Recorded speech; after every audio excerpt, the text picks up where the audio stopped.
या निवडणुकीमध्ये प्रामुख्याने आपण जर पाहिलं तर जसं आत्ताच पालकमंत्री साहेबांनी सांगितलं की मुख्यमंत्री देवेंद्र फडणवीस साहेब यांनी महत्त्वाची भूमिका ह्या निवडणुकीमध्ये बजावली।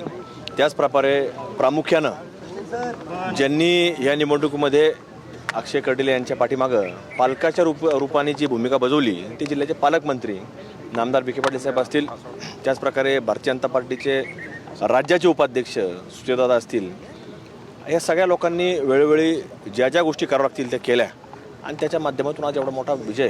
कर्डिले साहेबांचा संपर्क होता, कर्डिले साहेबांबद्दल एक लोकांची वेगळी भावना होतीच, पण ह्या सगळ्यांबरोबर ह्या भूमिका देखील सगळ्या लोकांनी बजावल्यात आणि मतदार राजा जो आहे यांनी एक मोठा कौल आज अक्षय कर्डिले यांना दिलेला आहे।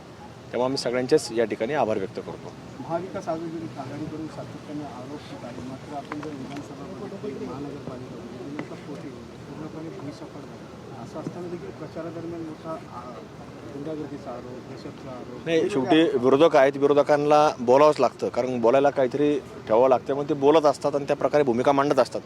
पण जनता ही सुज्ञ असतील आणि जनतेला माहिती असतं काय करायचं, कशा पद्धतीने करायचं।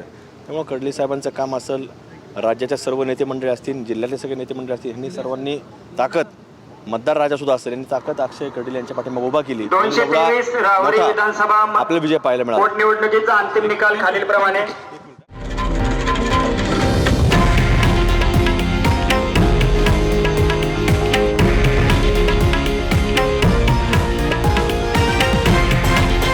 हे आहे देशातील नंबर 1 न्यूज नेटवर्क आणि आपण पाहत आहात TV9 मराठी, एकमेव।